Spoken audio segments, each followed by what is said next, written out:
Hey guys, Ricky Widmer here from Most Valuable Podcast. You're about to listen to a little bit of our primetime podcast that we recorded this week. Make sure to go to BlogTalkRadio / Most Valuable Podcast for our full-length podcast that you can go ahead and download. I hope you enjoy it. I know me and Brandon did recording it.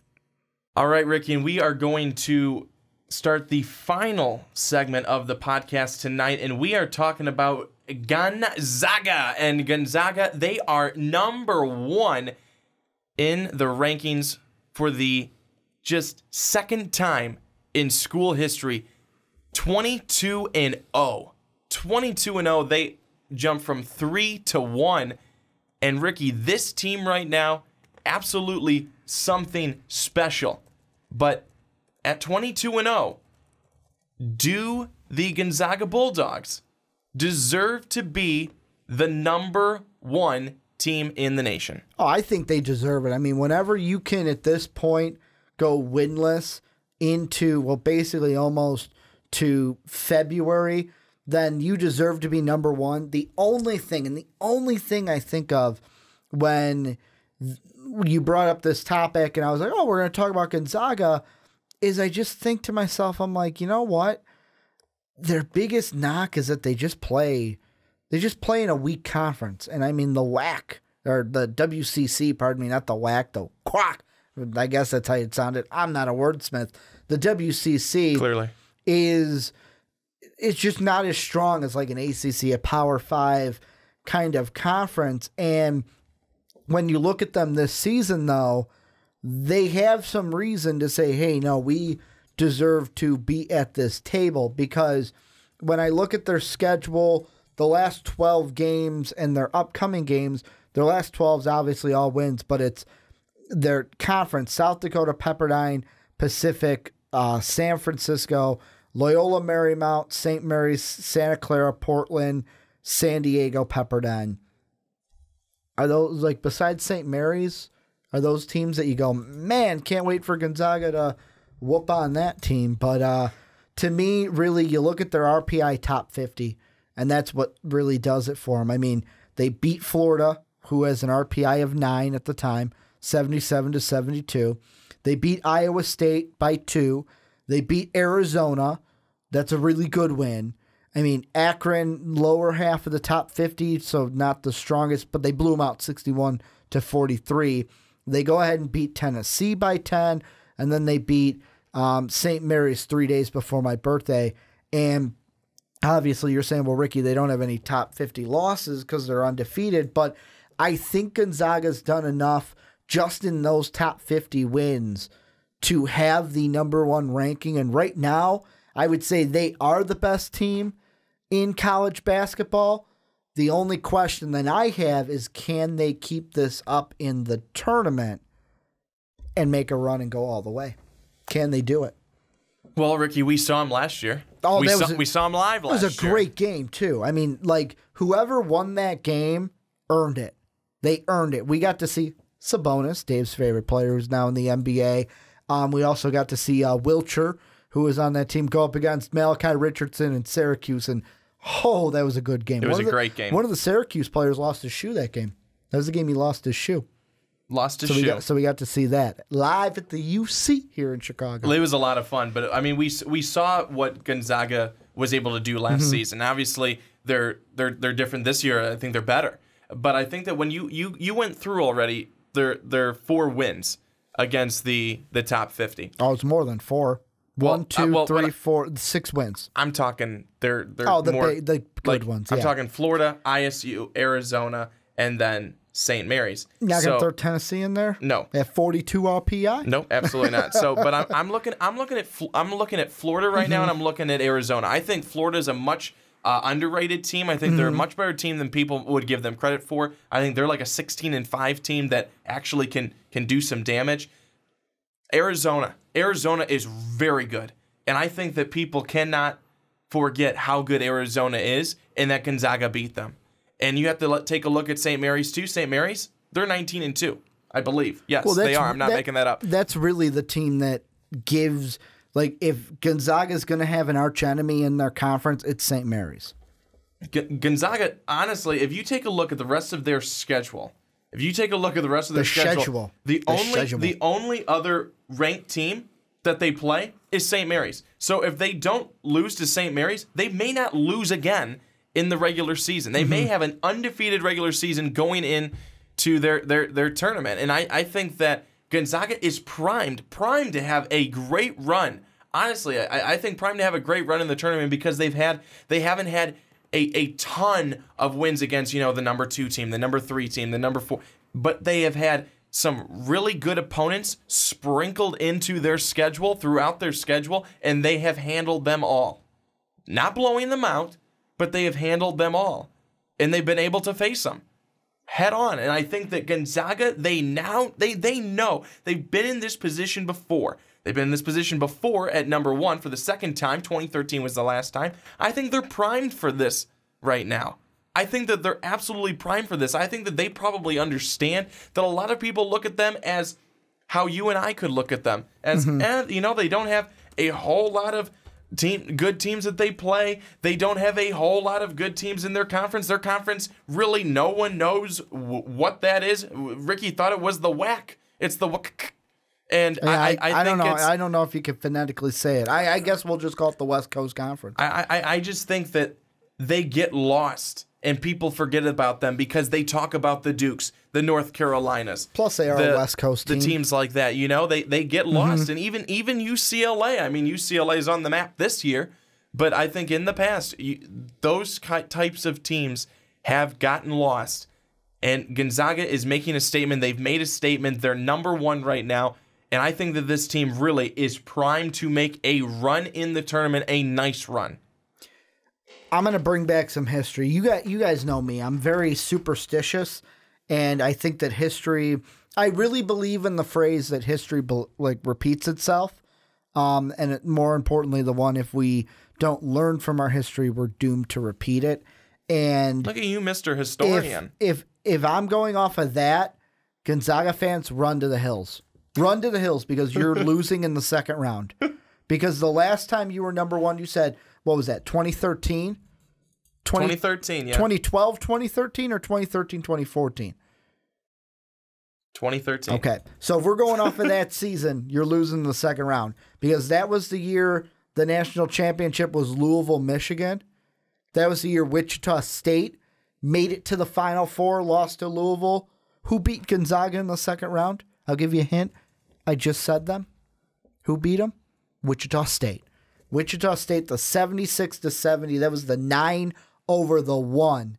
That was the year LaSalle, as the 13th seed, beat Kansas State by 2, beat Mississippi by 2, who upset Wisconsin, and then Wichita State beat LaSalle and then beat the Ohio State Buckeyes by 2 in the Elite 8. So if you're Gonzaga, you're thinking, oh, that was the year we were number 1 and we were a 1 seed going into that tournament. Probably doesn't bode well for us this year, but the past 2 years, let's look at that because that's more recent history. Last year, you get to the regional semifinals. You lose in the Sweet 16 to Syracuse at the UC. The year before that, you get to the Final Four. You lose to Duke, who won it all. And I mean, that kind of snapped a streak of 14, 13, 12, and 11 where this Gonzaga team got beat. They got beat in the second round. They lose in the second round to Wichita State. They lose in the second round to Ohio State. They lose in the second round to Arizona. They lose in the second round to BYU. If history repeats itself like 2013, they're going to lose in that second round. But this Gonzaga team, maybe this could be the year that they finally get over that hump. Because guess what? The year they did go to the regional final, they had a powerhouse of a team. And I'm going to say powerhouse because of the kind of legacy that team has in Duke. When Duke gets to the Final Four, you'd be in good company to put your money on Duke to go to that national championship, especially if they're playing a team like Gonzaga. Well, we just talked about Duke. There's probably no way they get to the Final Four because they're not going to be that top seed. This could be a year that Gonzaga gets all the way. They just got to turn it on. and that's what they have to do. They have to turn it on. It's a big thing about the tournament. Who gets hot at the right time? So right now, I think we are looking at Kansas, Villanova, Gonzaga, and Baylor as number 1 seeds right now. Do you think, and who do you think, will no longer be a number 1 seed when we get to the end of the year? When we get to the end of the year. I think I got to look at it. Like, to me, the weakest of the 2 1 seeds, and when I say weakest, I mean the ones that I could see getting bounced out, Baylor or Kansas. I think this Gonzaga team, especially because of the conference they play in, even if they lose a game, they'll still be a 1 seed. I think Villanova has the better chance of the other 3 to win their conference tournament. I look at the other 2, Kansas and Baylor. They both have something in common. Who did they lose to? West Virginia. These are teams that can get upset. Like Kansas is the one I could put my money on to win the Big 12 tournament. Baylor, I think, will get upset before they get to that point. But I wouldn't be surprised if neither Baylor or Kansas win the Big 12 tournament this year.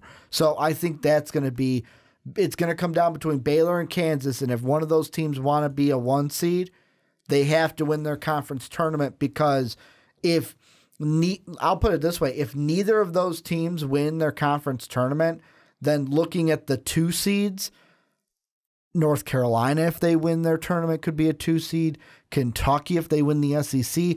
Arizona could be to me, it would go in this order. North Carolina would be first in line, then Arizona, then Kentucky.